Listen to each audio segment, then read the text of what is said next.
gente, então bom dia a todos, né, que estão entrando nessa aula de hoje. A aula de hoje se trata de uma aula da pós-graduação dos treinamentos com VET foi optado, então, depois de ser feito algumas publicações ali no Insta, eu sugeri abertura dessa aula para todos e tivemos um bom retorno do pessoal. Disse, não, tudo bem, então vamos abrir essa aula para quem desejar assistir. E eu acho isso legal porque vocês vão ver que a forma que eu pensei a aula de hoje não é assim uma estrutura padrão, assim, quando a gente olha esse título conservação de carne e produtos de carne, a gente espera que a Ana vai chegar aqui e vai elencar, né, métodos de conservação e relatar como é que funcionam esses métodos. E a ideia não é essa, a ideia é trazer a minha experiência, a minha visão em relação a esse assunto. E quando eu faço isso, eu acho legal porque, na minha visão, tá, gente, eu acho que abre discussão para as diferentes realidades, né, das pessoas, né? Então, quanto mais gente a gente tiver aqui discutir, dizer, olha, eu penso dessa maneira, eu isso, eu aquilo, né, e colocar a sua realidade para dentro da aula, fica interessante, tá? Espero que a gente faça essa troca legal na aula de hoje, tá? Vamos esperar mais uns minutinhos e a gente vai começar.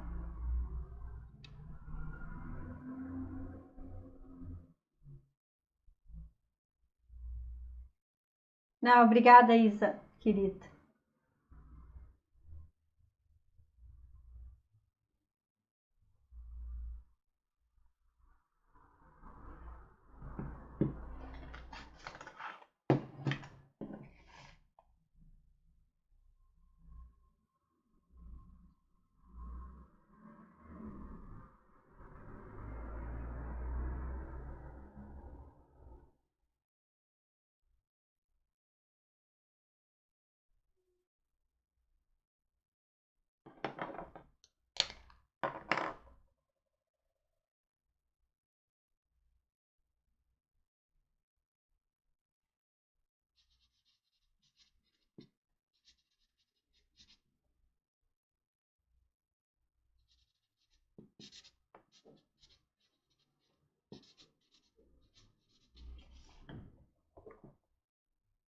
Pessoal, enquanto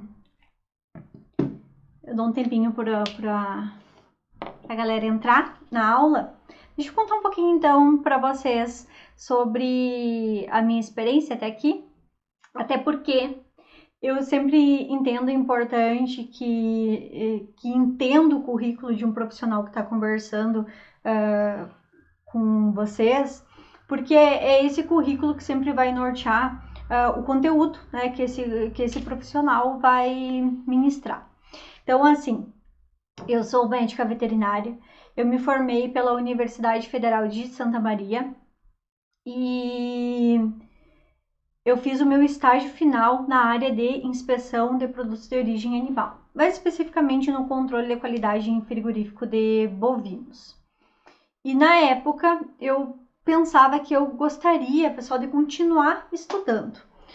Não tinha certeza, enfim, entrei no estágio, não, eu quero continuar estudando, me profissionalizando, tinha muitas oportunidades para continuar estudando naquele momento, e por isso comecei a selecionar os programas de pós-graduação, e eu queria muito fazer na área de inspeção. Nós não temos muitos programas de pós-graduação, mestrado, doutorado na área de inspeção aplicada. Lá em Santa Maria, nós tínhamos, então, o que se aproximou mais da minha realidade, era o curso de pós-graduação em Ciência e Tecnologia dos Alimentos, onde havia uma linha de pesquisa relacionada à carne, né, a qualidade de carne, enfim. E eu entendi que me encaixava muito bem nessa linha de pesquisa, né, pensando no meu propósito de trabalhar com carne principalmente. Bom, fiz então o meu mestrado nessa linha de pesquisa. A Isabela perguntou em qual período eu vi que realmente gostava dessa área. Isso é interessante, Isabela. A minha paixão, a Elisa vai lembrar que eu já contei isso e provavelmente alguém mais aqui da live já deve ter escutado eu falando sobre isso. A minha paixão, desde o, sei lá, primeiro semestre de faculdade, era reprodução. Reprodução de grandes animais, Isabela. E fiz estágio muitos anos, até o sétimo semestre, no laboratório, o Embriolab tem até hoje lá no FSM, com a área de reprodução. E adorava, muito, muito, muito. Só que eu sempre fiz muito estágio extracurricular e estágio também, enfim, dentro da universidade, né? Durante as minhas férias e tal. E daí eu ia para as propriedades rurais e ficava um mês acompanhando o manejo de bovino de corte, acompanhando a parte reprodutiva dos veterinários, em bovino de leite, a mesma coisa.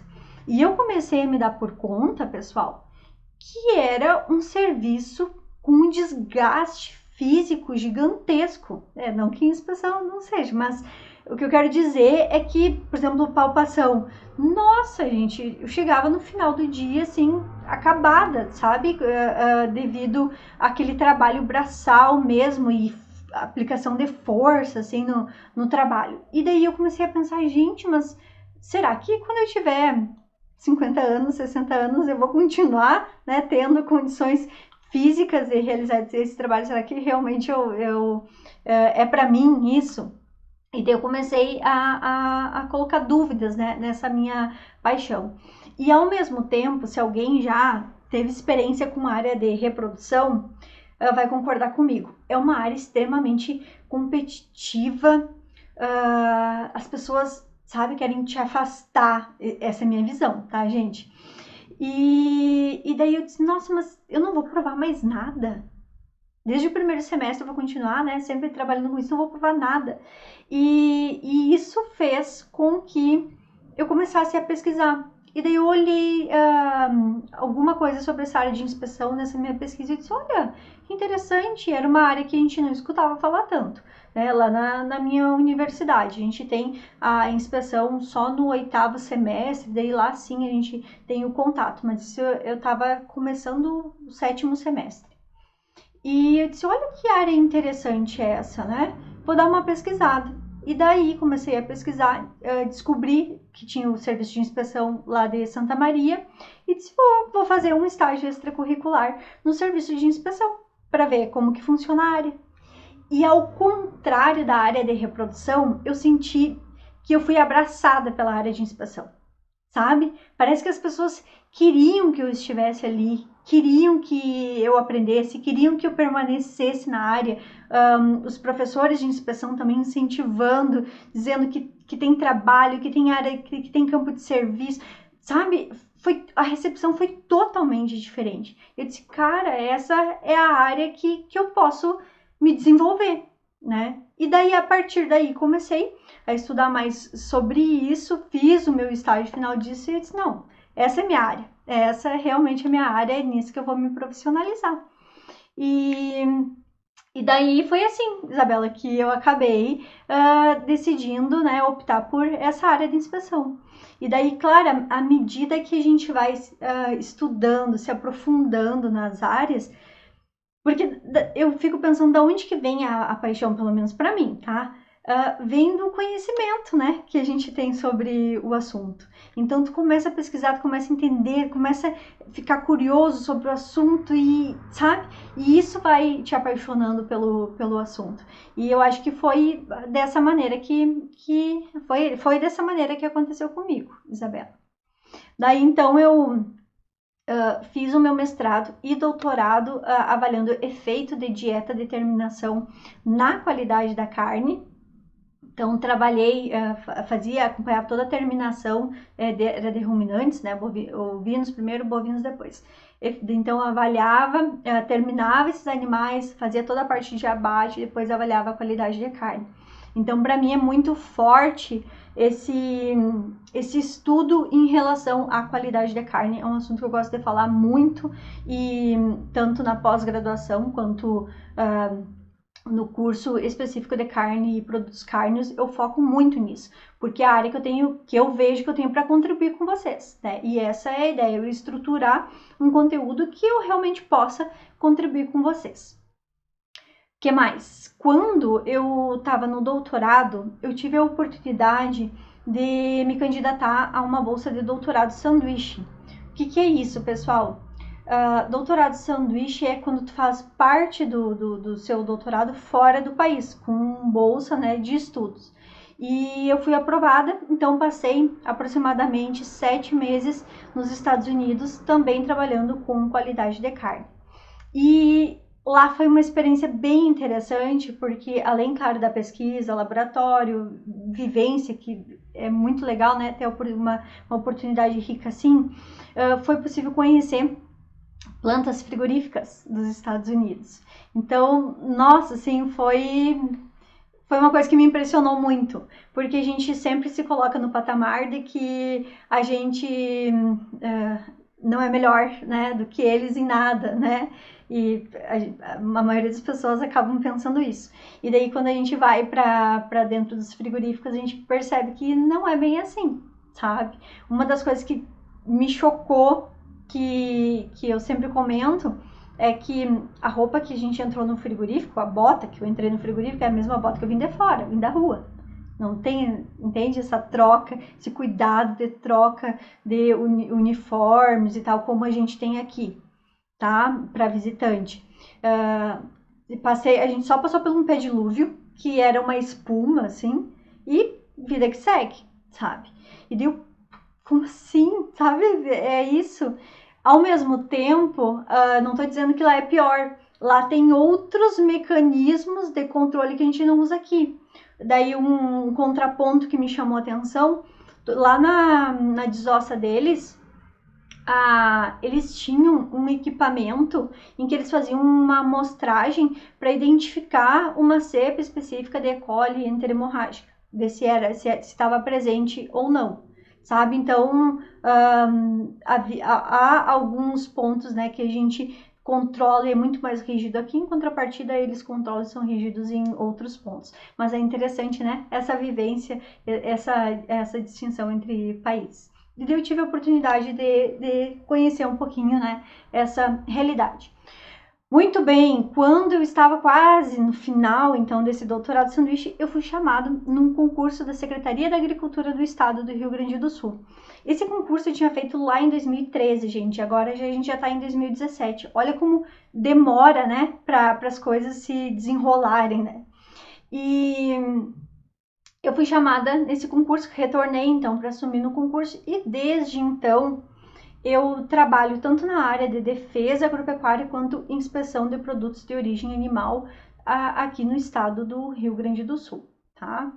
Então, o que eu percebo, assim, que é uma coisa que até prometemos uma live sobre isso, eu e a prof. Ana Barbon, que apesar de muitas vezes a gente achar que mestrado e doutorado é específico para ser professor de universidade, enfim, eu percebo que essa trajetória ela é rica independentemente de ser professor ou não, porque primeiro que toda a trajetória é uma bagagem, né, pessoal? Então, essa bagagem, ela vem para dentro de um conteúdo, ela vem para dentro de uma conversa, como a gente está fazendo agora, né?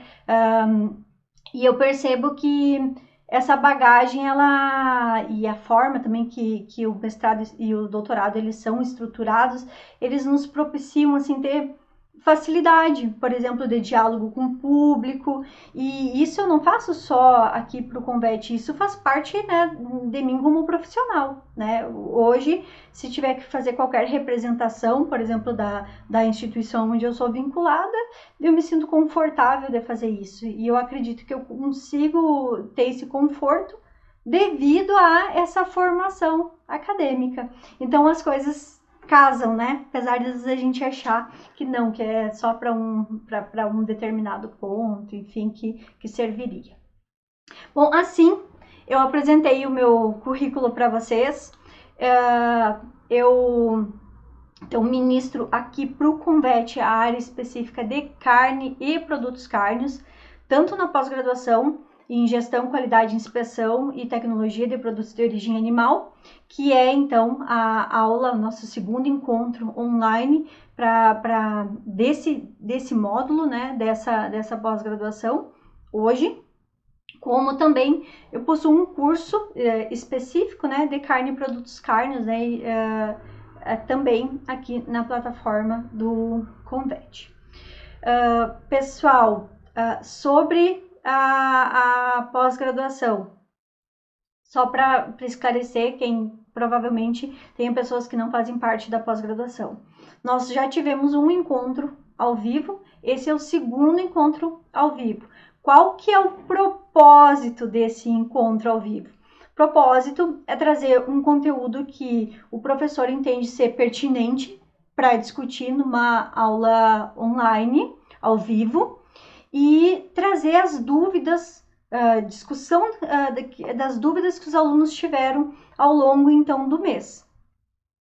Então, nesse mês, o que foi colocado lá no grupo do WhatsApp, né, onde a gente discute dúvidas, enfim, o que eu entendo que eu consegui inserir aqui na aula de hoje para a gente discutir, eu fiz essa inserção para discussão. Ou até mesmo dúvidas que a gente vê que é recorrente. Por exemplo, a situação de validade, que já tinha sido discutida há um tempo atrás, agora retornou essa discussão no grupo em relação a prazo de validade de produto. Eu disse, não, é um conteúdo que vale a pena trazer para uma discussão online. É assim que funciona.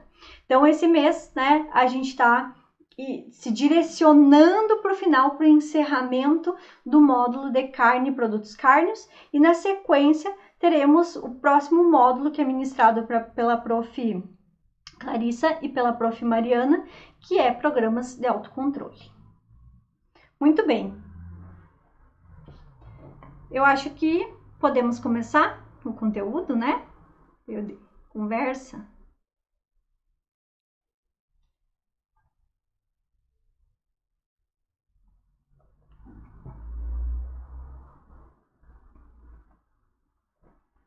Então, o objetivo da aula, para que vocês acompanhem a aula e entendam, né, em que parte que a gente está dela. Nós vamos falar sobre 3 pontos. Primeiro, método de conservação. Segundo, validade de produto, relacionado, obviamente, com, né, a conservação do produto. E, por último, um ponto que eu acho super interessante, que, na verdade, vai ser um slide de alerta para que vocês comecem a pensar sobre isso também. A importância de controle de tempo de processo, pensando em conservação de produto, validade de produto. Vamos lá. Sobre o primeiro item, pessoal, que é conservação de produtos, como eu disse para vocês, eu não queria chegar aqui para vocês e dividir eles em térmicos, não térmicos, falar sobre as tecnologias, enfim, não é essa a ideia. Eu peguei como referência esse livro, que eu sempre falo super bem dele, porque, cara, ele é muito bom mesmo. É um livro internacional, né?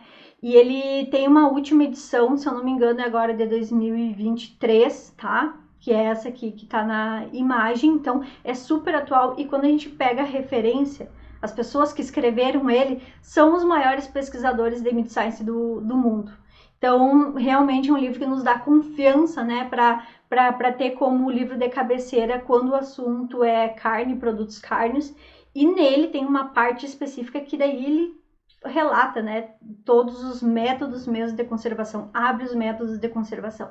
Mas o que eu quero trazer para vocês é essa ideia, assim, de o que é um limitador de vida de prateleira em relação a esses métodos de conservação. Então, o que vai limitar a vida de prateleira? Quando a gente olha o que está escrito nele, tá? O que limita a vida de prateleira de carne e produtos cárneos é crescimento de micro-organismos. Só isso? Não, né? E, claro, a gente sabe que existe também, principalmente, processos oxidativos, tá? Mas, né, o maior limitador seria essa situação de crescimento de micro-organismos. Então, a ideia, né, que esse livro nos traz é que a gente desencoraje, que a gente impeça o crescimento dos micro-organismos nesses produtos. E de que maneira que a gente faz isso? Daí ele cita ali controle de temperatura, umidade, né, a utilização de agentes e tal. Mas o importante, gente, é que a gente pegue esses métodos e combine ele para quê? Para minimizar, para limitar o desenvolvimento dos micro-organismos. E isso que vai fazer com que um produto seja conservado. E daí, quando a gente fala em combinação de métodos, a gente está falando de sistemas de obstáculo, que fala controle de obstáculos, que é um conceito bastante utilizado na microbiologia de alimentos, tá? Vocês vão, o pessoal da pós-graduação, agora no próximo módulo, então a partir do dia 1º de julho, vão começar a ter essa parte de programas de autocontrole. Tem uma parte específica que é microbiologia de alimentos. Quem ministra isso é a prof. Clarissa Barreto. Nesse módulo, não tem a menor dúvida que ela vai trazer o ponto dela específico daí sobre microbiologia em relação a esse sistema de controle de obstáculos, e vocês vão ver que tem relação com o que eu estou apresentando na aula hoje para vocês, tá? Então, queremos preservar produto, a gente vai limitar o desenvolvimento de micro-organismos, tá? E vai ter uma atenção também a processos oxidativos.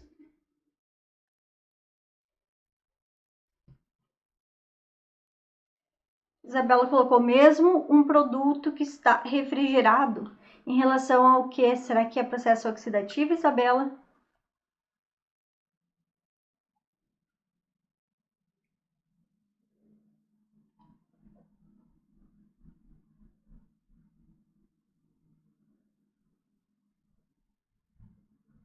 Conservação.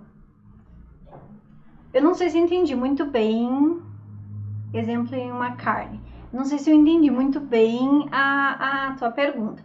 Eu acho que eu vou conseguir responder ela ao longo da apresentação de hoje, tá?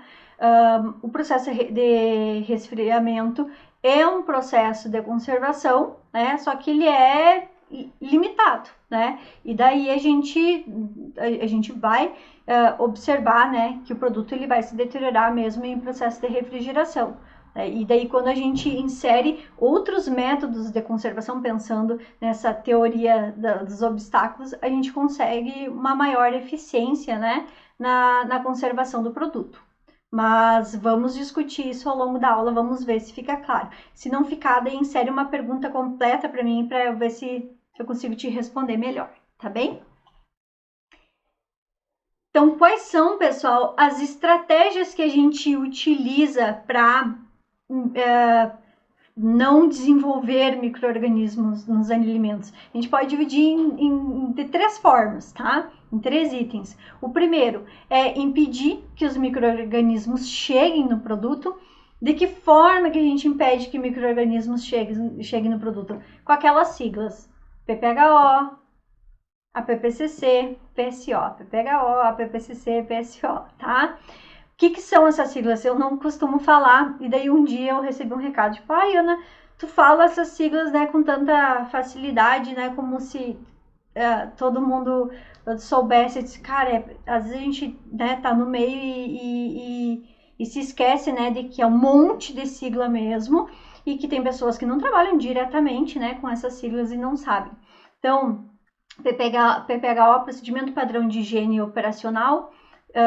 Resumindo para vocês, é um elemento de controle específico que os estabelecimentos têm que ter, né, que envolve, então, operações de limpeza e sanitização. Ou seja, quer impedir que micro-organismos cheguem no produto? Tem uma indústria limpinha, tá?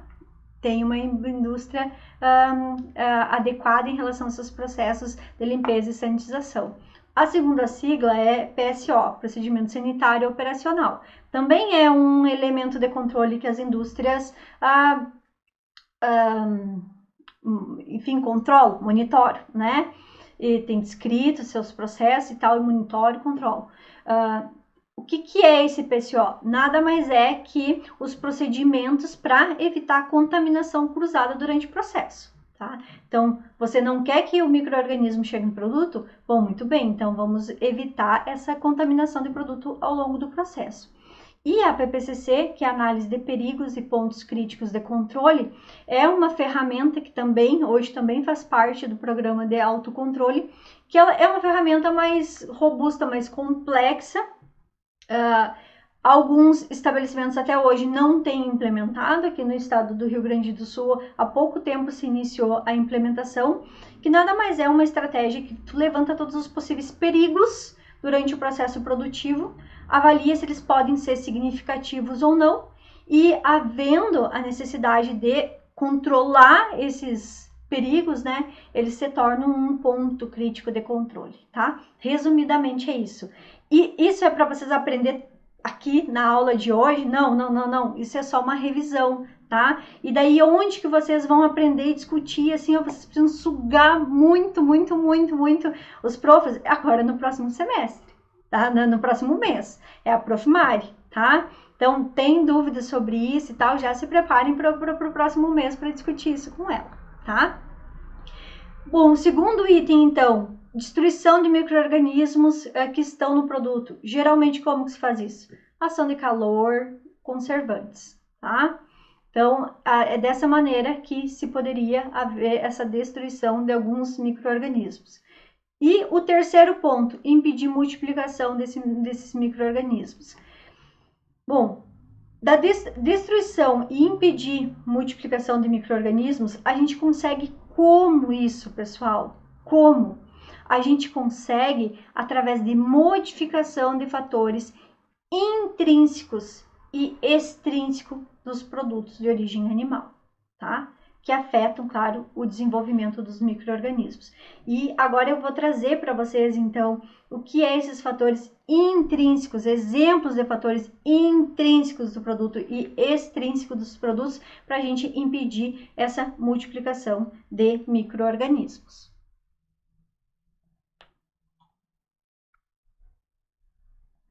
Então, aqui nós temos exemplos que acontecem, né, muito na nossa realidade, na rotina de tecnologia de alimentos, os fatores intrínsecos próprios do produto. Então, a gente vai modificar eles na tentativa de, micro-organismo, que não é mais um lugar legal para se desenvolver. O primeiro exemplo que eu trouxe aqui para vocês, qual é? pH. Tá? É uma ótima forma de fazer com que os micro-organismos não se desenvolvam. Então, dependendo do tipo de produto, né, nós temos um diferente tipo de, um diferente nível de pH.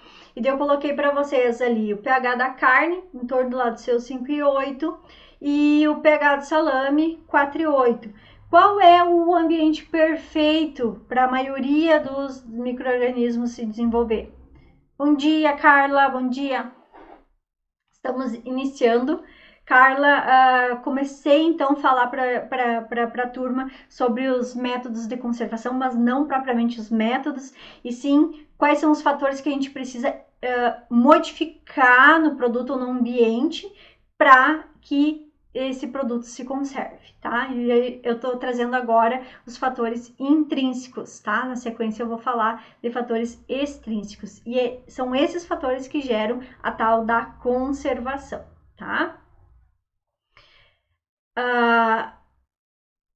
O pH ideal é próximo da neutralidade. Então, quando a gente compara, pessoal, uma carne in natura com um salame, a gente observa que a carne in natura ela é muito mais perecível do que o salame, tá? E um dos motivos para isso é essa alteração de pH. A baixa do pH de um salame desfavorece, né? Não beneficia o desenvolvimento da maioria dos micro-organismos, tá?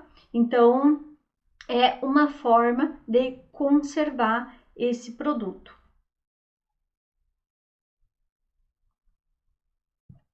À medida que a gente puxa esse pH para próximo de 4, você inviabiliza o desenvolvimento da maioria dos micro-organismos. Bom, o outro fator que muitas vezes é dúvida, é que modificando ele vai modificar o desenvolvimento dos micro-organismos, é atividade de água. Quem nunca se perguntou, né, o que é atividade de água? Atividade de água é umidade, né? Qual é a relação entre elas? Quem não, né? Eu sim.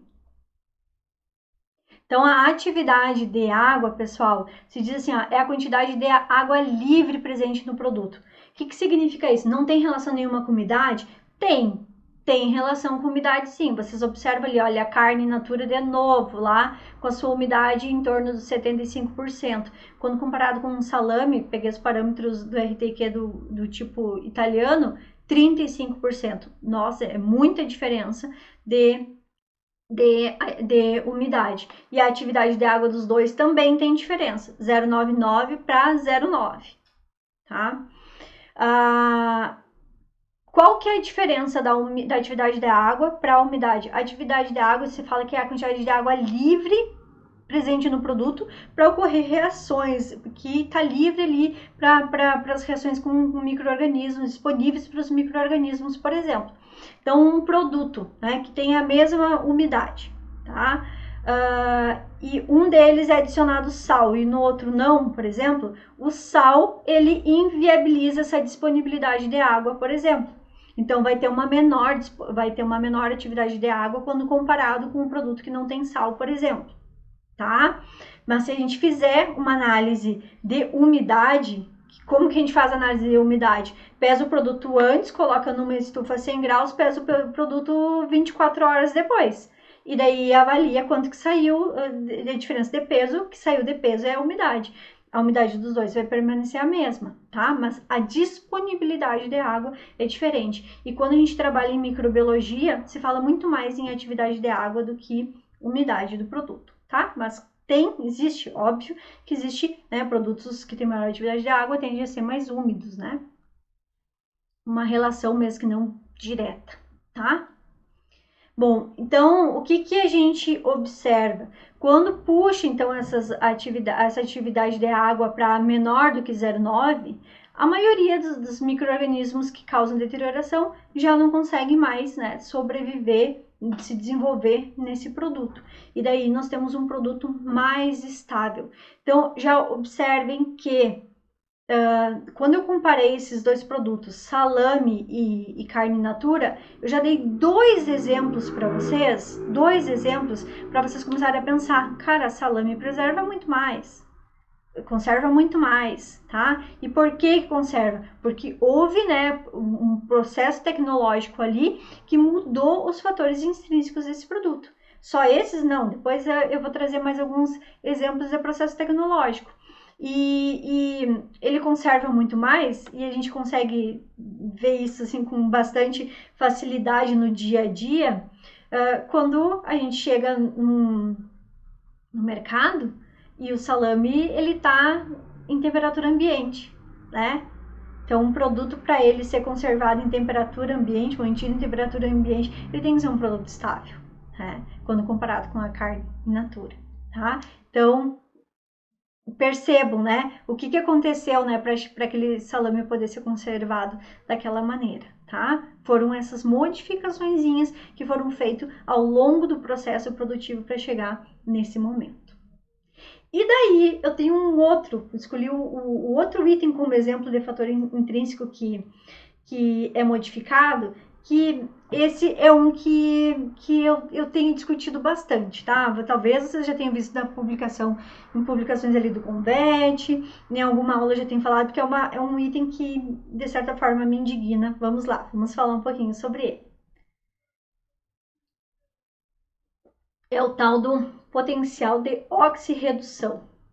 É um fator intrínseco do produto, que é a facilidade, então, desse produto ganhar ou perder elétrons. Bom, o que isso significa na prática para a gente?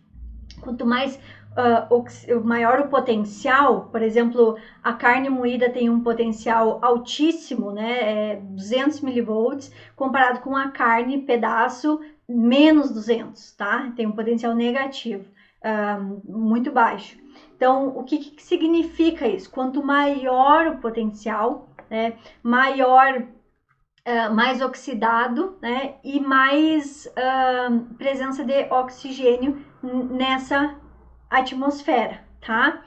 O que isso significa? Significa que quanto maior o potencial, mais a gente favorece o desenvolvimento de bactérias anaeróbicas facultativas ou aeróbias, que entra aí a maioria das bactérias deteriorantes dos produtos, tá? Então, quanto maior esse potencial, maior a possibilidade desse produto ter um ambiente favorável para desenvolver essas bactérias, né, deteriorantes. Essa é a ideia. Bom, daí, para mim, isso fica óbvio, pessoal. Coloquem aí no chat, respondam para mim esse questionamento. Quem tem validade menor, quem se deteriora primeiro, tá? Quem se deteriora primeiro? Uma carne moída ou uma carne em pedaço?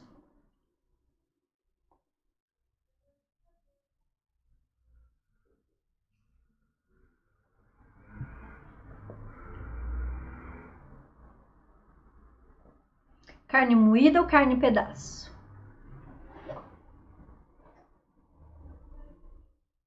Sem dúvida, né, galera? Ninguém tem dúvida disso, né? Ninguém tem dúvida disso, tá? E um dos motivos para isso acontecer é porque ela é um ambiente favorável, né? Pensando nesse potencial de oxirredução, tá? Para desenvolvimento dos micro-organismos. Só isso? Não só isso. Eu posso elencar alguns, vocês podem colocar aí no chat também, que deve ter mais que eu não vou pensar. Mas, por exemplo, assim, carne moída, você tem uma matéria-prima que pode vir de diferentes animais, partes de animais, tal, aumentar a probabilidade de haver contaminação. Isso aí, Miriam, superfície de contato. O potencial de oxirredução é isso, superfície de contato, no fim das contas, tá? Isabela, processo de moagem. É um outro ponto. O que acontece no processo de moagem? Elevação de temperatura. Tu está desafiando esse produto. Com certeza tem uma, além, né, da técnica, né? Esse aumento de temperatura vai desafiar esse produto e existe a possibilidade de contribuir com o crescimento de micro-organismos. Manipulação. Quanto mais você manipular qualquer matéria-prima, você aumenta a possibilidade também de desenvolvimento de micro-organismos. Então, resumindo, é um produto que a gente tem muito mais desafio e dificuldade de conservar.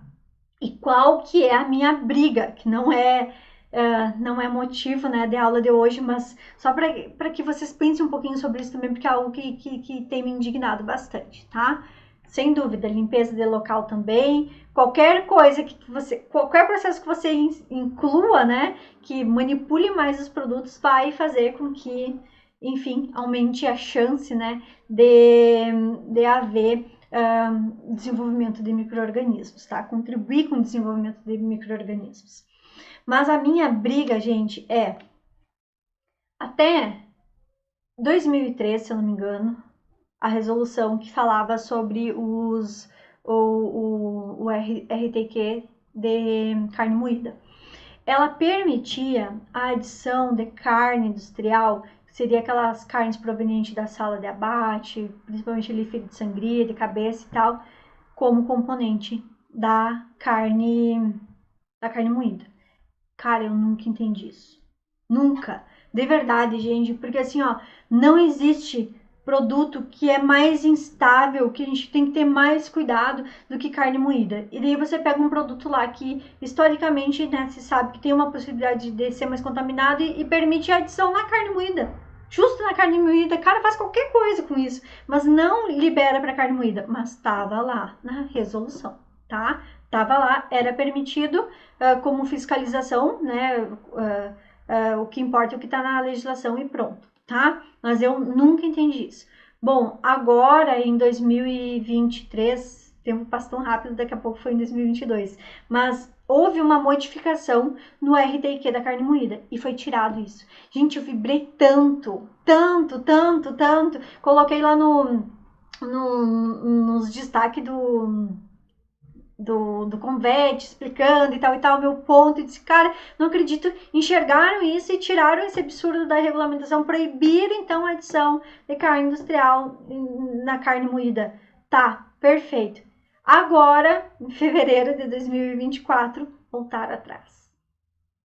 Tá? E permitiram novamente, de colocar aqueles critérios, né, de manipulação de carne bovina, se cumprir com aqueles critérios e tal, você pode utilizar na carne moída. Eu disse, ai, cara, eu não acredito, não faz sentido nenhum, tá aí de novo na legislação, tá? Mas essa é a minha indignação, tem relação, então, com isso que a gente tá falando agora. Por quê? Porque é um produto, carne moída é um produto que a gente tem que ter o maior cuidado do mundo, é um produto que ele é mais perecível e acabou, tá?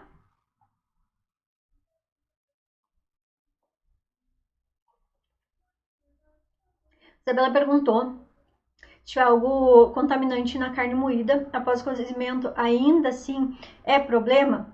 Depende do que está como contaminante, né, Isabela? No próximo mês, vocês vão discutir muito provavelmente de uma forma bem aprofundada com a Prof. Clarissa, os diferentes tipos de micro-organismos. Tem micro-organismos deteriorantes, tem micro-organismos patogênicos, e existem alguns micro-organismos patogênicos que, dependendo do processo de cozimento, eles sobrevivem. E pior, existem metabólitos desses micro-organismos, né, enterotoxinas, por exemplo, toxinas, que sobrevivem a processo térmico também, tá? Eu não... Isso aí, Aurilis, isso aí, toxinas, por exemplo. Eu não vou nem citar, por exemplo, alguma toxina aqui, eu poderia dizer, toxina do estáfilo, daqui a pouco a prof. Clarice vai dizer, Ana, pelo amor de Deus, do estáfilo é termosensível, é termoresistente, então eu nem vou entrar nesses detalhes, porque isso não é, né, a minha expertise aqui do Convete, então não tem porquê eu dar essa bola fora contigo, Isabela. Mas assim, ó, mês que vem, com certeza, tu vai relembrar o que eu tô falando na aula de hoje, né? E vai entender melhor, né, sobre por que tem que ter esse cuidado, né? Que às vezes um processo térmico, ele realmente ele elimina muitas bactérias, mas algumas não, tá? Então ele não é uma cura milagrosa, tá, Isabela?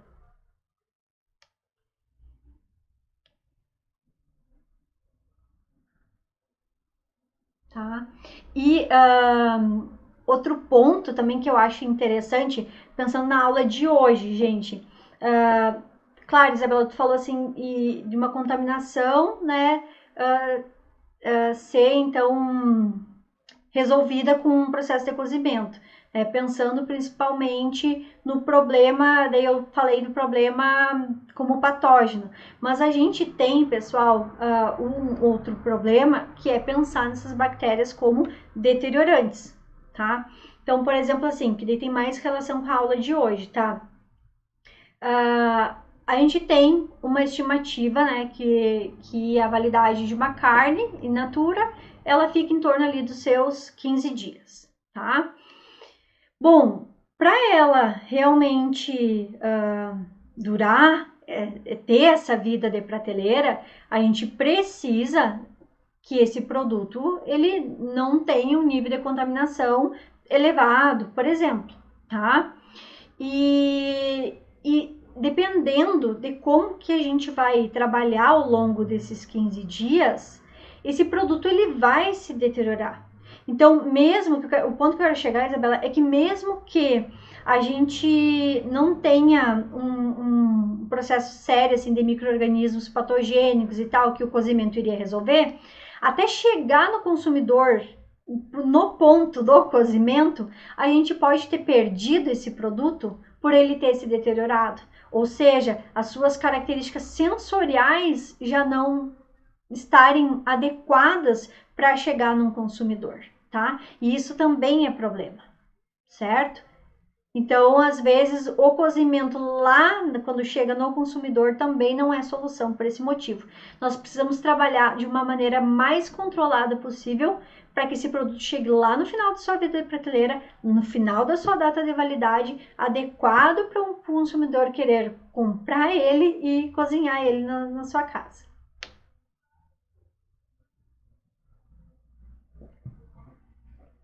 Bom, e daí eu trouxe para vocês, então, 3 exemplos de fatores intrínsecos que a gente pode manipular, fatores próprios do produto, que a gente pode manipular na tentativa de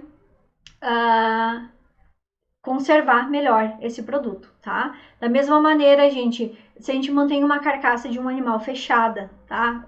Eu digo, não, sem cortes, sem a realização de desossa ou cortes, né? Esse produto, ele tá, né, mais tem uma possibilidade de conservação maior quando a gente faz os cortes nesse produto, tá? Tudo isso por quê? Pela essa superfície de exposição do produto, tá?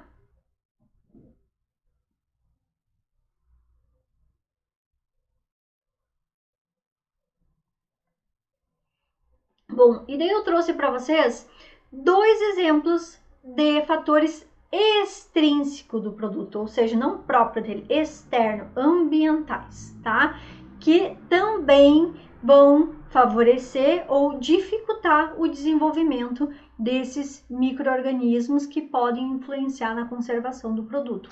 O de cara, que esse gente, todo mundo sabe, né, que é o mais importante, é o mais utilizado nessa cadeia da carne, qual é? Temperatura, tá? Temperatura é uma ótima maneira de colocar micro-organismos para dormir, né, ou reduzir a sua atividade. E é por esse motivo que de longe, né, qual que é o método de conservação mais utilizado para, principalmente para carne, produtos carnes, carne principalmente, é resfriamento, congelamento. É um método de conservação, por quê? Porque ele mexe com esse fator extrínseco que inviabiliza o desenvolvimento dos micro-organismos. Coloquei aqui para vocês, só para lembrar, também não é a ideia da aula de hoje, né? Que existem diferentes, a gente pode classificar os micro-organismos dependendo da classe de temperatura de crescimento, dependendo da temperatura de crescimento. Isso varia de acordo com cada literatura. Eu peguei aqui do Forst, né? Mas tu pega lá o J, que é outra literatura, muda, né, essa faixa, mas só para vocês terem um exemplo de faixa de temperatura. Então a gente tem aqueles micro-organismos psicrófilos, ou também tem outra denominação dos psicotróficos, né? Que eles crescem em temperatura de resfriamento. Quem são 2 exemplares? Listeria e Pseudomonas. Pseudomonas, gente, é um dos micro-organismos que mais causa deterioração em carne, tá?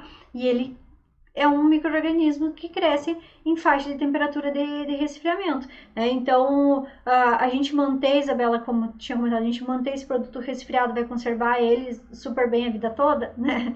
Não, né? Não vai, por quê? Porque alguns micro-organismos, né, deteriorantes, eles vão crescer nessa faixa, tá? Vão produzir metabólitos, enfim, que vão começar a alterar a coloração, cheiro, gosto da carne, mesmo que não causem dano para a saúde, tá? Mesófilos, exemplo, daí aqui dou 2 categorias, né, de salmonelas e coliformes, ou termófilos, que sobrevivem a temperatura, então, de cozimento, como bacilos. Eu lembro que a prof. Clarice fez uma publicação esses dias sobre bacilos e fez um comentário, né, que tem bastante relação com arroz, enfim, porque as pessoas fazem, né, o arroz, deixam o arroz ali quentinho e tal, e daí há desenvolvimento desse micro-organismo no arroz e gera problema, tá? Mas enfim, lembrei da publicação dela. E bacilos e clostridium, tá? Então tem essas categorias. A gente aplicando frio, né, a gente já reduz muito, né, a possibilidade de desenvolvimento de micro-organismos. Por quê? Porque trabalhariam então só os micro-organismos que se desenvolveriam nessa categoria de frio, que são os psicrófilos. E quando a gente congela, bom, daí a gente põe a galera para dormir de verdade, tá? Vocês vão ver que isso não é a cura de tudo também, mas é uma ótima forma de conservar esse produto, tá?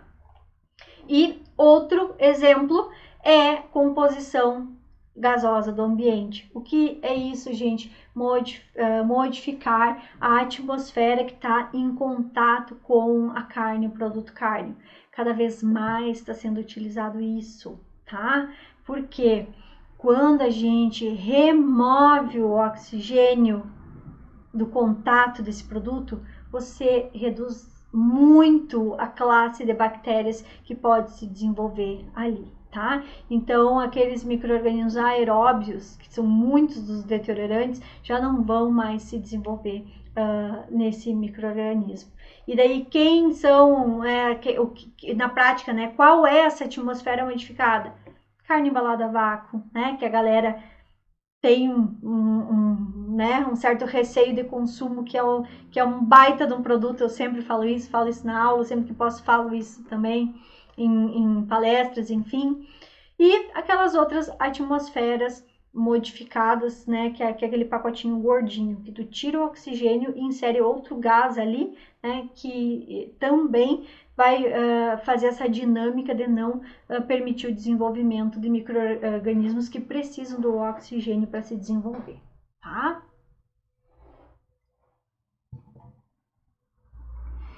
Então, pessoal, resumindo, a gente mexer com os fatores intrínsecos e extrínsecos dos produtos, nós temos os métodos de conservação.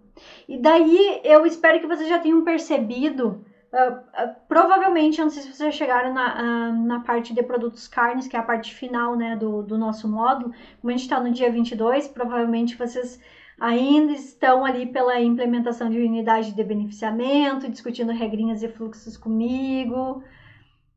Talvez entraram já na discussão da parte de ingredientes, aditivos, mas eu não sei se vocês já chegaram na parte ali de produtos carnes.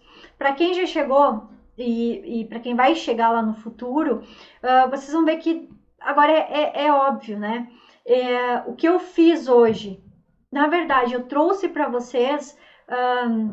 eu já trouxe para vocês os métodos de conservação dos produtos inseridos dentro do processo de tecnológico da aula. Eu só não chamei esses processos ao longo da aula como métodos de conservação, mas isso são os métodos de conservação, é manipular esses fatores intrínsecos e extrínsecos. Então, quando a gente fala lá de um produto esterilizado ou cozido, a gente está conservando ele pelo calor, certo?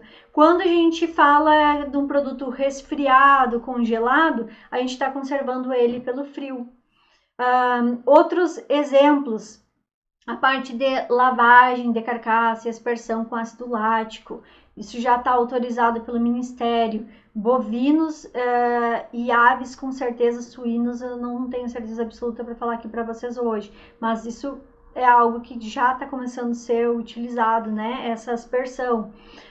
Nos Estados Unidos se usa isso direto, tá? Nas carcaças, inclusive em carne moída. Chega a ser engraçado, assim, moe a carne e já passa pelo ácido lático antes de ser embalado, tá? É o padrão deles.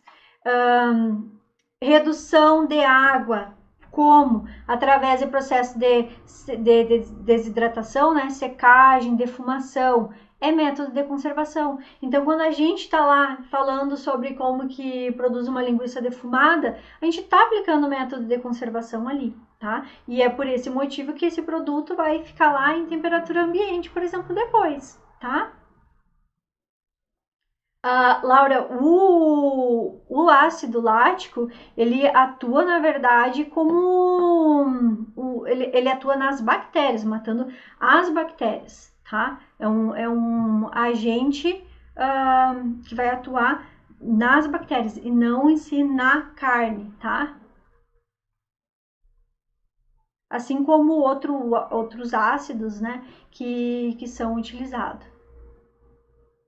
E quando a gente reduz a acidez geral de produto, talvez também seja essa, vamos pensar, que nem eu estava conversando num salame, por exemplo. A gente adiciona cultura starter, né, cultura iniciadora, na formulação de um salame, tá? São bactérias ácido-láticas. Então, elas vão produzir esse substrato. Esse substrato ele tem um importante papel em reduzir o pH desse produto, e isso entra lá no fator intrínseco daí, né? Se coloca algo extrínseco para ter um efeito intrínseco. Reduzindo o pH, você vai inviabilizar o desenvolvimento das bactérias, tá? E o que mais? Perdi a linha de raciocínio. E essa queda de pH também vai ajudar na desidratação, que é outra forma de conservação. É tudo interligado, vocês percebem? A ideia da aula de hoje é tentar mostrar isso para vocês. A gente está lá falando de tecnologia, de produto, e eu não chamo isso de método de conservação. A gente está lá achando que a adição da cultura starter é porque está lá no RTK e tem que produzir salame com a cultura starter. Tá, mas por quê? Né? Porque... sabe? As coisas estão interligadas. Espero que vocês cheguem nesse momento da aula e tenham essa compreensão comigo desse assunto, tá? Bom, enfim, adição de outros produtos, né? Além da cultura starter que eu coloquei ali para vocês, adição de sal, adição de açúcar. Açúcar é um agente redutor. O açúcar também, né, ele trabalha ali em mudar a sua atividade de água e de produto, tá? Adição de nitrito, nitrato, isso a gente discute muito, né, porque é polêmico, então precisa ser discutido, tá? Como um agente conservante. Ácido ascórbico também é um agente redutor, é um antioxidante, tá? Então são formas de conservar produto. Tá? E ali novamente a parte da acidificação como método de conservação. Bom, gente, que a gente percebe então? Um produto geralmente ele é conservado só de uma forma ou de outra? Geralmente não, tá? Geralmente se utiliza os fatores combinados. E isso, de novo, eu chamo a atenção para vocês. Entra na tal da teoria das barreiras e obstáculos que a prof. Clarissa vai discutir com vocês.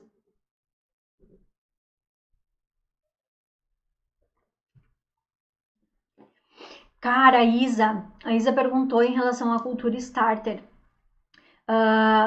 Faz sentido em água não clorada no sentido de não inviabilizar, de não inativar as culturas. Só que, Isa, esse tipo de coisa vale a pena, tá? Dar uma olhada a ficha técnica do produto, de como utilizar e utilizar de acordo com a ficha técnica, tá?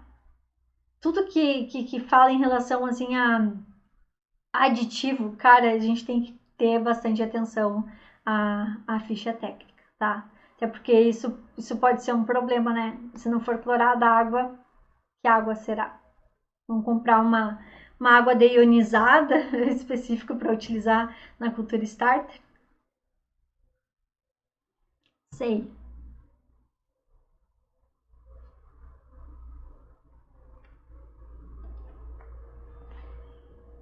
Eu acho que foi a Isabela ali, ó. Indica sem cloro. Aí, como tem ponto sem cloro dentro da indústria, complica algumas situações.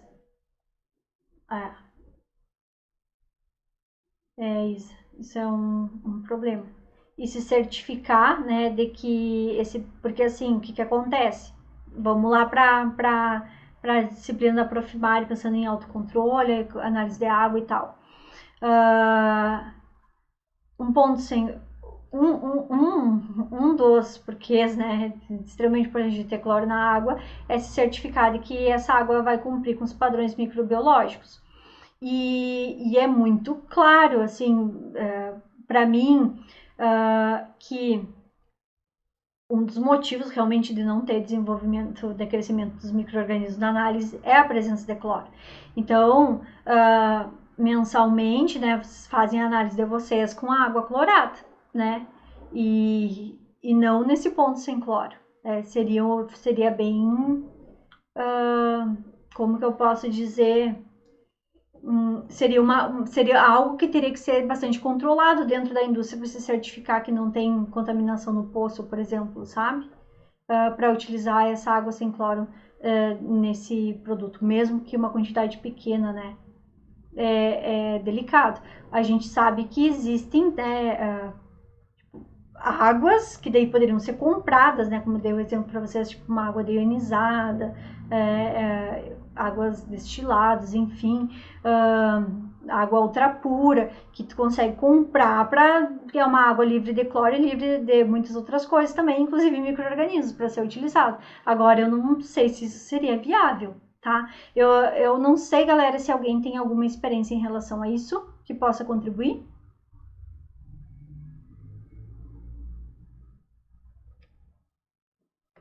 É, isso aí. Isso aí. Eu só não. Daí tem que ver se a água mineral não vai ter cloro, né? Isso. Tá.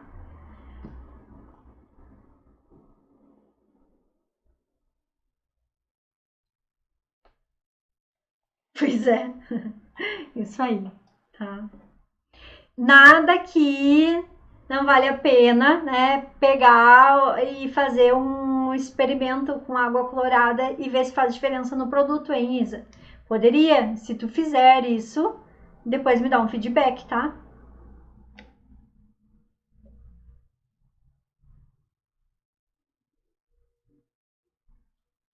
Bom, daí a gente fez. E aí, nos deu feedback, então. Não deu diferença. Nota. Que diferença é diferença sensorial?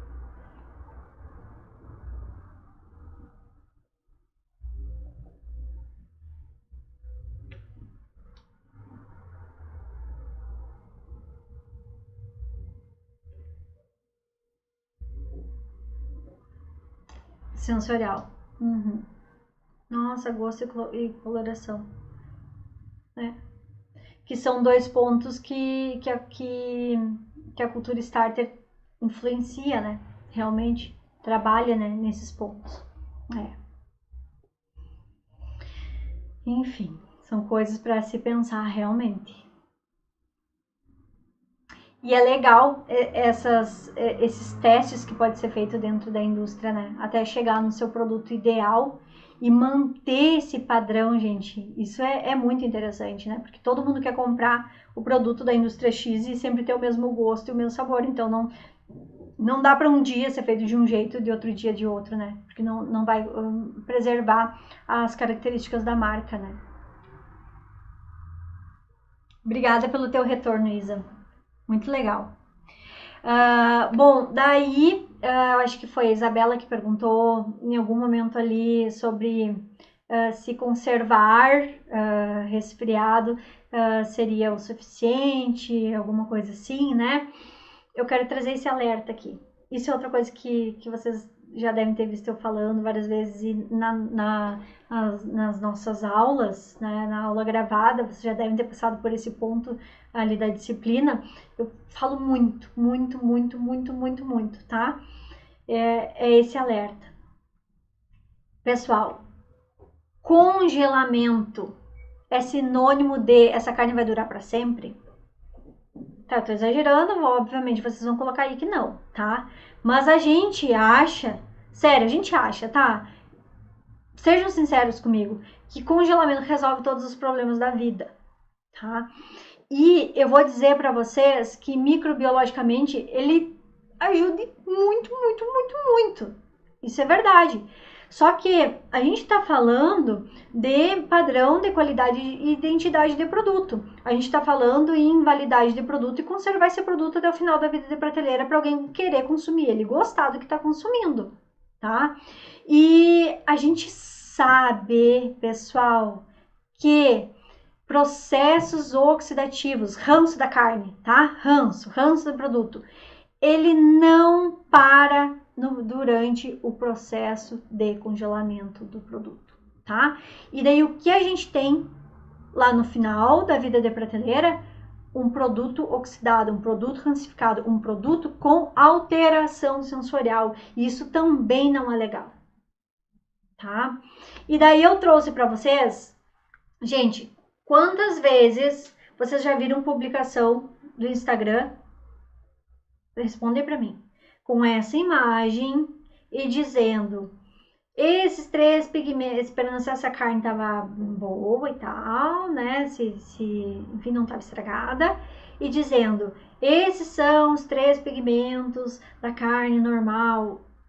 Não tem problema nenhum. Alguma coisa do gênero assim, publicações falando isso. Quantas vezes vocês já viram? Eu tenho certeza que se vocês seguem as pessoas que falam sobre carne, olha, todas as pessoas falando sobre carne já pegou essa foto aqui e já fez uma publicação sobre isso, né? E disse a oximioglobina, deoximioglobina e metamioglobina são colorações normais, né, da carne. Essas pessoas estão certas? Estão, né? Não, gente, né? Não enlouqueceram, todo mundo fez a publicação errada. Estão. Só que tem um porém. Tem um porém. Essa coloração que vocês estão vendo aqui no meio, tá? Tal da metamioglobina, essa coloração marronzada, feia, que ninguém gosta de enxergar. Ela pode estar numa carne que tá super bem preservada e que mantém suas características sensoriais, né, em perfeito estado? Sim, ela pode. Um exemplo bastante comum disso é quando a gente compra 2 bifes, né, um colado no outro, descola eles, um deles está com uma rodela amarronzada, tá? Isso é a formação de metamioglobina, mioglobina oxidada, tá? Ocorreu um processo oxidativo ali, tá? Descola ele, abriu, o que acontece? Dá um tempinho, ele começa a ficar aquele vermelho vivo bonitinho de novo, tá? Então, o que aconteceu? Se oxigenou e essa mioglobina que estava oxidada, ela voltou a ser oximioglobina, vida que segue, tudo lindo, perfeito, tá? Normal. O problema de dizer que metamioglobina é normal, porque é esse pigmento que se forma quando a carne está oxidada de verdade no final da vida da prateleira dela. É esse pigmento que, se a gente congelar um bife, gente, por 1 ano em atmosfera aeróbica, embala no saquinho normal e coloca o bife 1 ano no freezer, tá? Quando vocês tirarem ele para consumir, esse bife, ele não vai voltar à coloração vermelho vivo. Eu jogo com vocês que não. Ele vai continuar meta, porque os mecanismos, né, de retorno dele já não existem mais, né? Ele é um produto oxidado em fim de vida de prateleira, ponto, tá? Se a gente consumir ele, o que vai acontecer? Alteração sensorial no produto. Não vai ser legal. Eu lembro até hoje, um dia que eu comprei, queria muito um bife maravilhoso, perfeito, de um restaurante maravilhoso aqui de Passo Fundo. Comprei por delivery, chegou o bife e tal, fui comer. Gente, produto totalmente oxidado. Eu não conseguia acreditar que um estabelecimento do nível que eu tinha comprado tá entregando para o seu consumidor um produto desse. O que provavelmente aconteceu? Era um bife que estava congelado há um tempão lá dentro, não sei se tem controle, né, de entrada e saída de produto, enfim, daqui a pouco até dentro da validade, né, vai saber, mas estava um tempão congelado, e aí o que aconteceu? Perdeu a estabilidade oxidativa, rancificou esse produto e chegou lá para o consumidor de uma forma que não dá para consumir, tá? Isso também é problema, certo? Então, fica esse alerta para vocês. Quando a gente tá pensando em validade de produto, a gente tem que pensar, claro, em estabilidade microbiológica, extremamente importante, porque a gente viu até agora que os micro-organismos são os principais deteriorantes, né, do produto. Mas não esqueçam que tem também essa parte oxidativa e que congelamento não vai resolver nosso problema. O que ajudaria muito? Alguém tem uma sugestão?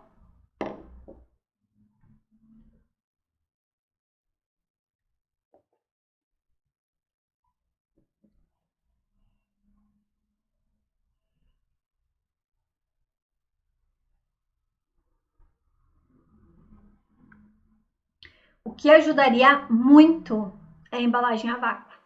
Você tira o oxigênio e daí você vai cair, vai derrubar processos oxidativos nesse produto, tá?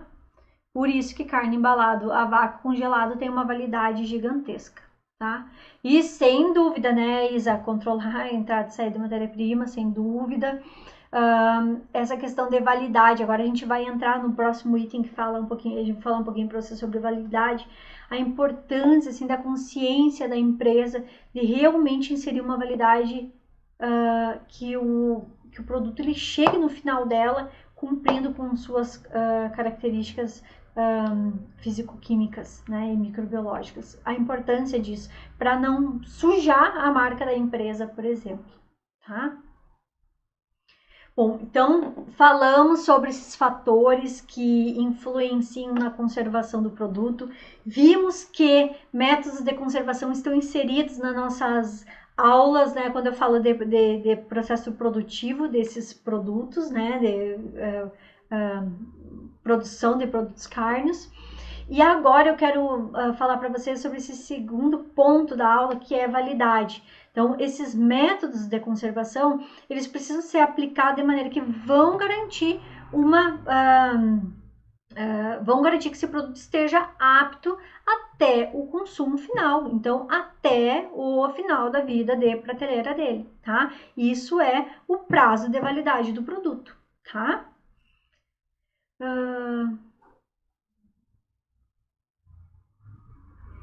Esse fato que você comentou também pode acontecer com a carne que é descongelada fora da geladeira, mudança de cor, cheiro. Por que não é recomendado, Isabela, fora da geladeira? Porque daí está em temperatura ambiente. Sempre que a gente coloca um produto que é conservado, refrigerado, congelado, em temperatura ambiente, você está ajudando a despertar aquelas bactérias que se desenvolvem não só na categoria de psicófilos, mas também mesófilos, né? Então, você aumenta a possibilidade de desenvolver outras bactérias ali e enfim, né? Causar daqui a pouco um dano para a saúde por causa disso, tá? Processos oxidativos. Quanto maior a temperatura também, né, favorece eles, então provavelmente manter em temperatura ambiente também pode favorecer essa presença de metamioglobina, tá? Eu acho que é isso, deixa eu ver. Acontece, descongelando a temperatura fora da geladeira, sim. Só que também, Isabela, para concluir, não significa que dentro da geladeira não aconteceria essa evidência de meta. Por quê? Porque a metamioglobina ela já está formada e depositada na carne, congelada, tá? Você descongelar ela ali, como a carne ela já exauriu o seu metabolismo de transformação de metamioglobina em deoxi depois oxi, a gente discute isso também na aula, é meio chatinho de entender, mas existe uma enzima que é a metamioglobina redutase, né, que ela tem uma vida útil, tá? E sem essa metamioglobina redutase, a gente não consegue dar esse giro para chegar lá em oxi de novo, oximioglobina, que é vermelho vivo. Então, se tá no final da vida de prateleira, estando a carne descongelando em resfriamento ou em ambiente, não vai ter essa enzima para dar o giro para chegar lá em oximioglobina e de nenhuma maneira a gente teria, então, uma carne vermelho vivo, enfim, seria a meta. E não é que a metamioglobina, eu estou entrando um pouco demais nesse ponto, mas vamos ver se vai ficar claro para vocês. Não é que a metamioglobina vai gerar o gosto ruim que eu falei de ranço para vocês. A metamioglobina é um indicador visual, porque é a oxidação da mioglobina, tá? Só que nós sabemos que a oxidação da mioglobina, ela acontece em concomitância com a oxidação lipídica, que é o ranço. Então, a oxidação da metamioglobina, ele é um indicador de que o ranço está ali também. E daí, quando a gente for consumir o produto, a gente vai evidenciar isso, tá? Bom, e daí em relação à validade de produto, é algo que sempre é discutido, sempre. Por quê? Porque todos nós sabemos que não existe regulamentação que diga que produto X tem validade tal. Não existe, tá? Se existe alguma, eu não conheço, e daí vocês já inserem aqui pra gente, tá? Enfim, mandem lá no grupo e tal, porque isso é informação valiosa, né? E a gente precisa saber, tá? Então, via de regra, né? Via de regra, não existe. Ou seja, quem dá a validade do produto é a empresa, certo? E daí, como que a empresa vai se nortear em qual a validade? A Anvisa tem na Biblioteca dos Alimentos esse guia que fala sobre validade de produto, que vale muito a pena, pessoal, conhecer e ver a aplicabilidade para as empresas que vocês dão assistência, tá? Então, de forma bem resumida, né, o que é um documento bem grande, tá? Cheio de detalhes, cheio. Vou falar 3 slides aqui para você só. O que ela diz assim, que existem 3 fatores para determinar um prazo de validade. Um é relacionado à saúde, outro à segurança e outro à deterioração. A saúde a gente já tira fora, nem coloquei ali no slide para vocês, porque vocês vão observar lendo lá que tem relação com alimentos para fins especiais, suplementação. Daí a gente fica numa árvore decisória cheia de perguntas e respostas para definir se a validade vai ser dada por segurança ou por deterioração, tá? Então, existem várias perguntas que são feitas para determinar isso, certo? E olhando esse documento com calma, vocês vão observar que essas perguntas, elas tendem a nos direcionar para esse tipo de produto que a gente trabalha, produto carne, para possibilidade de estipular a validade pelo método de deterioração, tá? E por que é isso importante? Porque a metodologia para estimar a vida de prateleira do produto muda se você escolher o método de razão de segurança ou o método de razão de deterioração, tá? Então, são uma série de perguntas assim que, o alimento ele é estável, ele é congelado, se tu coloca ele é um produto congelado, já vai para deterioração, vocês entendem? Então, tudo nos leva a ir para o método de deterioração, tá?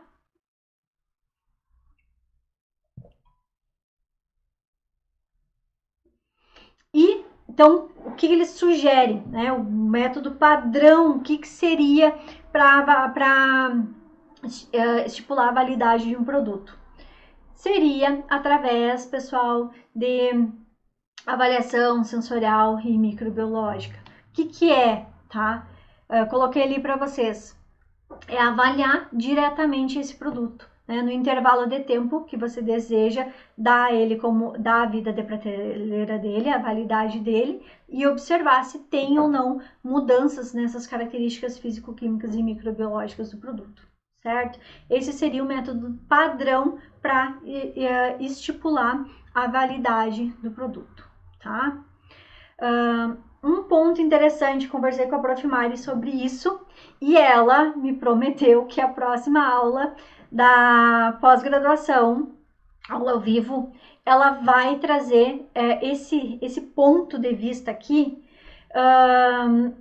com um olhar de programa de autocontrole, porque muitas empresas hoje, além de só estipular a validade do produto com esse método, elas sempre retém um produto de cada lote e conserva esse produto, né, com as mesmas características que os consumidores deveriam estar conservando até o final da vida de prateleira, e avalia se esse produto vai realmente, avalia somente as situações visuais, né, se esse produto ele vai se manter ao longo da vida de prateleira de maneira adequada. Então, hoje, né, pensando em autocontrole, muitas empresas já têm esse mecanismo, né, de se certificar de que o seu produto, né, seu processo, ele foi conduzido de maneira adequada, né, a ponto de chegar lá no final da vida de prateleira e esse produto se manter conservado, certo? Significa que a validade dada para esse produto está adequada, tá? Ela me prometeu que vai fazer uma leitura disso com vocês numa aula, na aula online. Eu acho isso super interessante, porque assim, ó, vocês viram que esses dias de novo apareceu essa situação de validade de produto, né? Essa discussão de validade de produto lá no grupo, né? Por quê? Porque as empresas inserem uma validade elevadíssima, né? Um longo período, e não tem legislação que diga que não, né? Que tem um limite. Qual é o limite? O limite é a empresa garantir que esse produto chegue, né, lá no final da vida de prateleira de maneira adequada para o consumidor.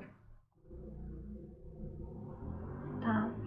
E só para vocês terem uma ideia da diferença, se lá na árvore decisória, né, se entendesse que o prazo de validade seria determinado em razão de segurança, daí o método que ia ser utilizado para avaliar a validade desse produto seria outra, seria através de estudo de desafio, que é colocar um patógeno que você sabe que vai desenvolver ali, inocular ele e ver quanto tempo demoraria para ele se desenvolver no produto, tá? Mas, como eu disse para vocês, não é o método que geralmente é utilizado, porque, inclusive, se entende que a regra seria, se ocorrer a deterioração antes do desenvolvimento do patógeno, então a gente partiria para aquele controle de deterioração e não de patógenos específicos, tá? Mas só para que vocês saibam, né, que existe isso e tem essa discussão dentro desse documento da Anvisa, que é super interessante. Agora, um slide prático sobre isso que a gente está conversando, gente. Estamos encaminhando para o final, tá? Que daí as dúvidas, na maioria das vezes, é em relação a esse slide, tá? Qual é que geralmente são os questionamentos que falam, que nos trazem? Como que a gente calcula a validade? A partir de quando que é a validade do produto? Né? Quantas vezes vocês já tiveram dúvida em relação a isso? A partir de quando que é a validade do produto? A validade do produto, via de regra, tá? Ela passa a contar a partir do produto acabado, tá? Que é ali o exemplo que eu escrevi aqui para vocês, tá? No produto carne. A partir do produto acabado. O que é isso? O produto está pronto para ser comercializado. Encerrou todas as etapas de processamento, tá? A validade do produto começaria a contar a partir daí. Por que isso seria o padrão e o importante, pessoal? O que vocês imaginam? Por que vocês imaginam que é a partir do produto acabado?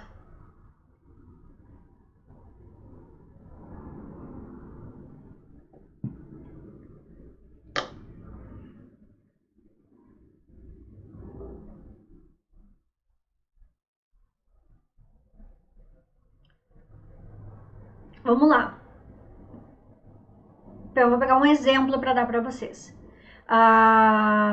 Vamos pegar o salame, por exemplo, né? Que é um produto que é desafiador no cumprimento do RTIQ.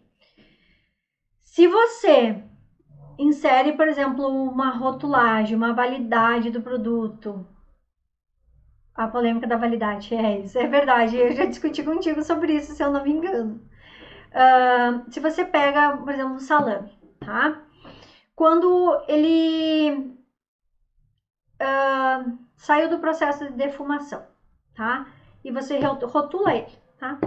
Validade, tal, produção, validade, e rotulou, tá pronto para ser expedido, tá? Esse salame precisa passar por todo um processo ainda de maturação, né? De desidratação, para quê? Para chegar lá na ponta e cumprir com o seu RTIQ, né?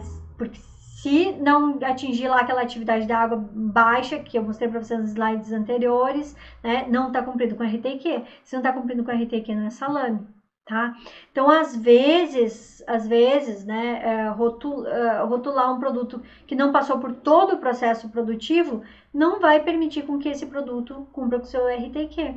E esse produto não é salame daí. Então, não está pronto para ir não acabou seu processo produtivo para ir para o consumidor, tá? Você está ferindo o consumidor. Então, não. Então, a regra é a validade é a partir do produto acabado. Pronto. ali naquele momento já se poderia coletar uma amostra e mandar para análise e com certeza aquele produto ia cumprir com o RTQ, tá? Esse é o primeiro ponto. Mas daí a gente tem a situação do cálculo de validade para carcaças. Outra polêmica. O Ministério da Agricultura, de certa forma, ele entende a mesma coisa abaixo, a partir do produto acabado, que seria então quando seria a data de produção ou de embalagem, ou seja, ficou lá suas 24 horas na câmara de resfriamento, depois disso vai lá para a desossa. Nesse momento você vai começar a contar a validade do produto, tá? Esse é o entendimento do Ministério da Agricultura. Isso é padrão para todos? Não, tá? Aqui um exemplo do serviço de inspeção onde eu trabalho, a data de validade, pessoal, é contada a partir de quando? A partir da data de abate. E aí, o que vocês acham disso? Eu vou dar meu ponto aqui, tá? O que eu penso, né? O que eu penso, não pensando em lei, nada. O que eu penso? Eu acho, gente, essa forma que o Rio Grande do Sul está utilizando é uma forma de simplificar o controle desse produto, tá? E no meu ponto de vista é uma forma bem clara e eficiente de simplificar, tá? Esse produto, essa datação de validade. Isso, gente, vai ajudar em rastreabilidade, tá? Com certeza vai ajudar em rastreabilidade. Então, você sabe que abateu, tá ali, pá, já coloca a data de produção, de validade desse produto a partir ali da data de abate, tá? E quando a gente tá falando, pessoal, de serviços menos... Como é que eu vou chamar isso para vocês?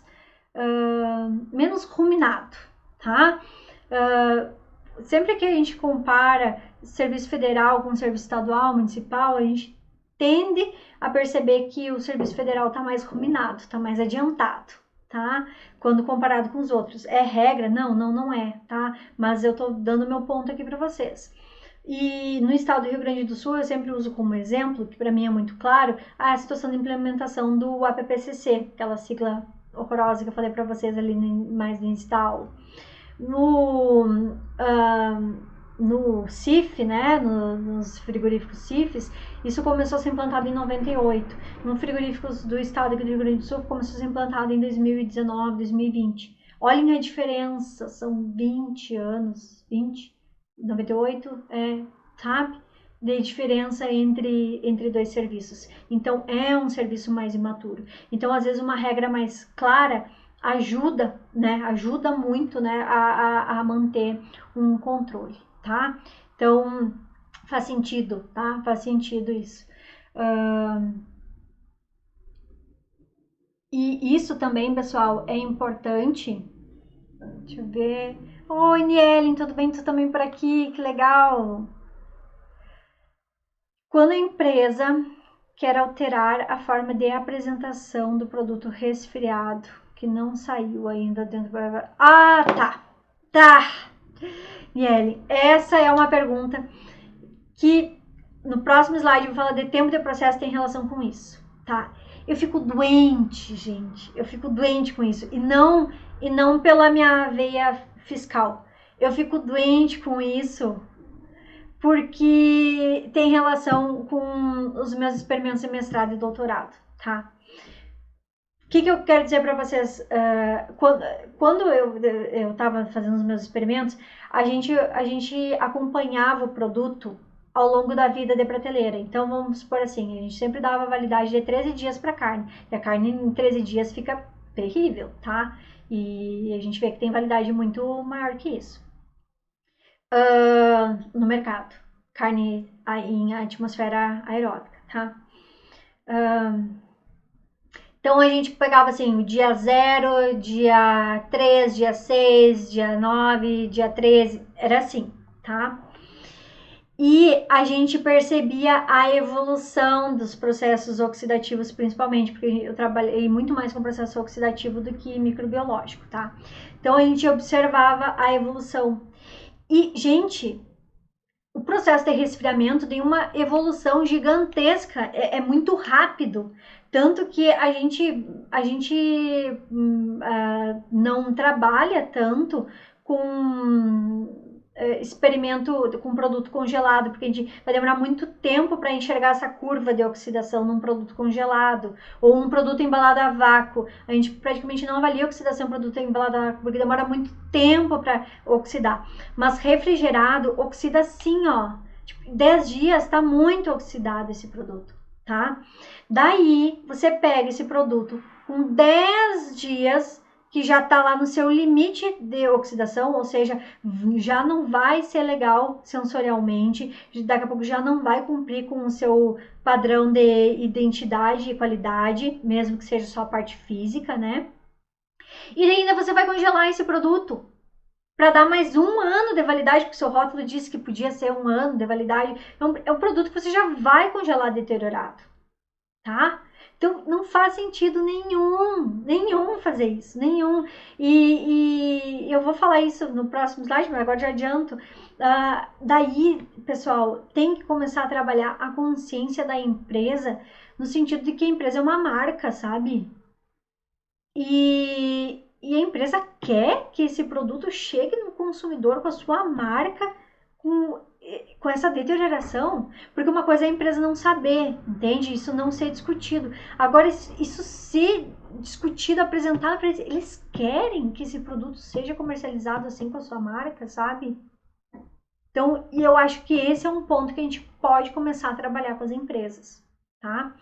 E, Niele, voltando para esse slide aqui, tem relação com a simplificação que eu falei para vocês da data de validade ali, da forma em que o Estado aqui pede para que se faça a datação das carcaças. No formato que o Rio Grande do Sul trabalha, não seria possível fazer isso que a empresa gostaria de fazer, tá? Por quê? Porque naquele momento você já vai dar a validade do produto resfriado dele, né? E daí vai ser aquilo ali, você não vai fazer uma nova rotulagem desse produto. Bom, até pode, né? Até pode. Enfim, tá? Mas seria a partir daquele momento, né, que daria a data desse produto. Enfim, não sei. Daria. Vamos ver a Isa ali. Vamos ver um exemplo prático. Tem uma fábrica de embutidos, recebo carcaça para industrialização de resfriados, porém a linguiça frescal possui produzida no meu estabelecimento é congelada.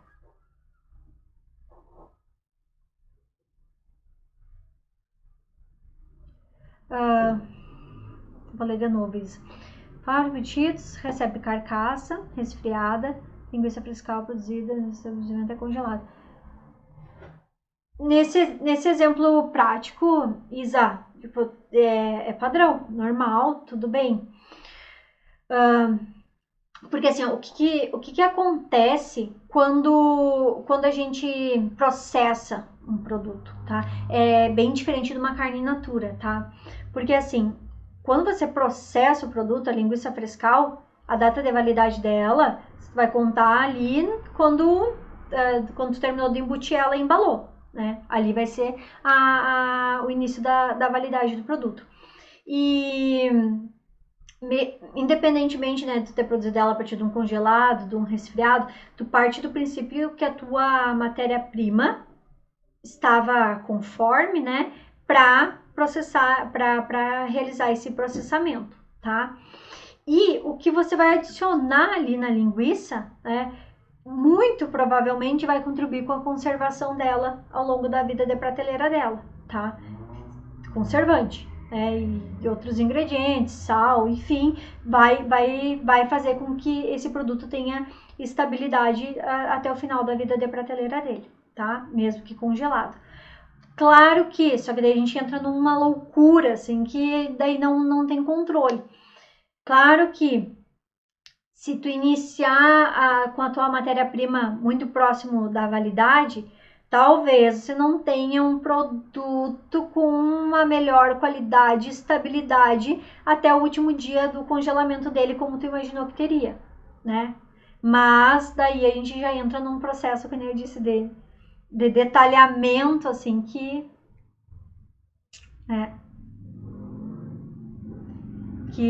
não daí a empresa teria que ter muito controle, né, para dizer, não, eu vou trabalhar com um produto que está nessa situação, a partir daí eu não uso mais essa matéria-prima para X coisa, tá?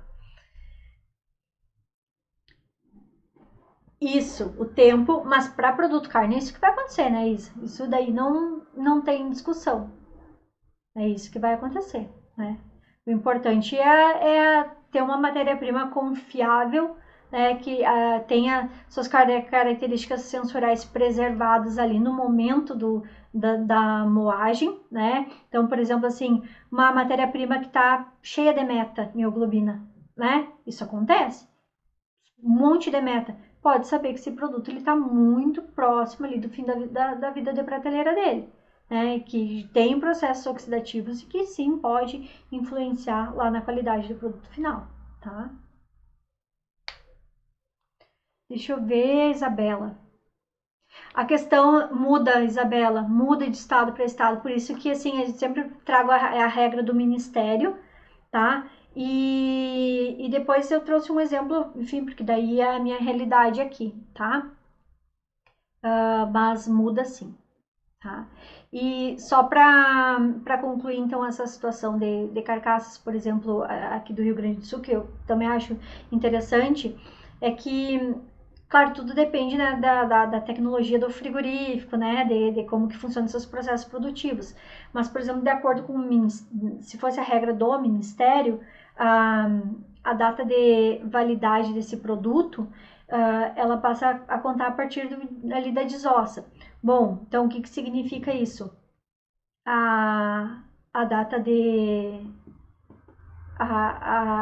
Se essa carcaça ficar um dia ou 10 dias dentro da câmara de resfriamento, a data de validade dela vai contar a partir de 1 ou 10 dias pós-morte, tá? Isso vai acontecer num CIF? Provavelmente não, tá? Mas, e pensando em fluxo e tal, porque ninguém quer deixar uma carcaça no tampão numa câmara fria, mas em frigoríficos menores, às vezes a gente vê acontecer, tá? Então, isso também é uma forma de preservar o consumidor em relação a esse ponto, tá? O frigorífico saber que se abateu, né? Claro, tem ali que passar pelo processo térmico, né? De resfriamento de carcaça e tal, para ser expedido, mas não pode deixar 10 dias lá, porque vai acabar com a validade do produto. Então, é uma forma de dar dinâmica também do escoamento desse produto, beleza?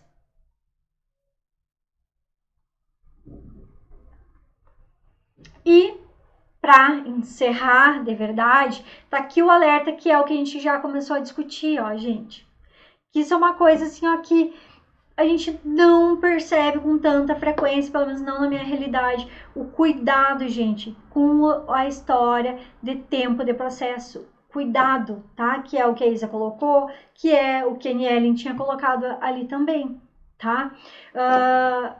O que eu quero dizer com isso? Eu coloquei ali o exemplo, ó. Quanto tempo uma massa carne, então é aquela carne moída, já adicionada de ingredientes, está lá na câmara de massas. Quanto tempo esse produto ele vai ficar armazenado para ser embutido e tal e para terminar o processo? Isso é uma parte do processo só.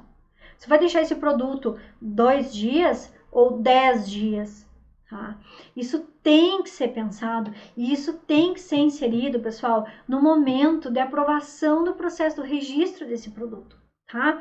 Pensando em tudo isso que a gente está conversando agora, porque isso vai impactar. É esse entendimento que eu quero que vocês levem da aula de hoje e comecem a passar para a indústria. Isso vai impactar, pode impactar no seu produto final, tá? Esse descontrole de processo. Porque, de novo, pode ter desenvolvimento de micro-organismos deteriorantes e também pode ter esses processos oxidativos que acabam sensorialmente com o produto também, tá? E daí, quando você vai estipular a validade do produto, você ali na hora de estipular a validade, você pensou que o produto ia ficar um dia só, a massa ficaria um dia ou 2 dias na câmara de massa. Mas daí, não sei por que motivo, essa massa está ficando na câmara de massa, por exemplo, tá? Então, e daí a sua validade já muda completamente, vocês compreendem isso? Exatamente o que vocês estavam colocando ali, muda completamente. Então, assim, o produto ele tem que chegar no final da sua vida de prateleira cumprindo com o seu RTQ. Então, dentro do seu RTQ, diz que o produto tem suas características sensoriais, né, específicas, enfim, isso precisa ser cumprido, tá? E eu acho que é esse o ponto em relação a tempo de processo que eu queria trazer para vocês, tá? É um problema, sim, tá? E as pessoas não costumam a ter esse cuidado no momento de aprovar o seu produto, porque isso também é outro exemplo de tempo que não tem regulamentação e também não tem que ter, né, pessoal, porque nem tudo tem que estar na regulamentação, né? Isso é uma questão tecnológica, mas tem que ter um cuidado, entende? Um cuidado com isso, um cuidado com a marca do produto, tá?